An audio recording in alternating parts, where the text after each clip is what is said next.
sada i uvijek i u vjekove vjekova. Amin. Ne Otca, Sina i Svetoga Duha, sada i u vjeku. Amin. Ne Otca i Sina i Svetoga Duha, sada i uvijek i u vjekove vjekova. Amin.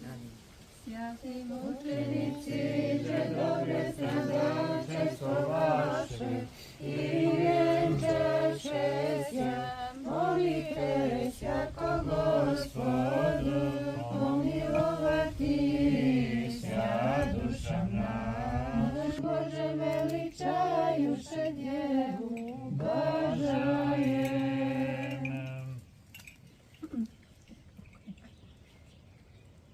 Hristos je među nama. Hristos među nama. Hristos među nama. Hristos među nama. Hristos je među nama.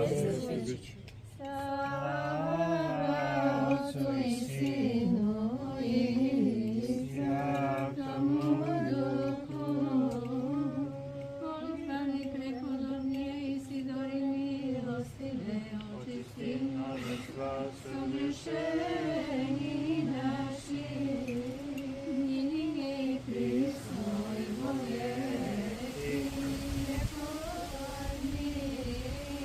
Jer si ti hljeb života, izvor osvećenja, davalac dobara, i tebi slavu uznosimo sa Otcem i Svetim Duhom, sad i uvijek i u vjekova vjekova. Amin. Sad za tebi moj koji si mi dobrovoljno dao tijelo tvoje za hranu, koji si oganje što spaljuje nedostojne, ne spali me još prozbi moje udove i sad sebi sve zbogudano zračnost u srce. Teti kao što priječi svi uznosimo slavu svaki dan kod Bogu za daru. Tvoje sveto tijelo, Gospodи Isuse Hriste, Bože naš, neka mi bude na život vječni i pričastan pred Tvojim oproštenjem grijehova.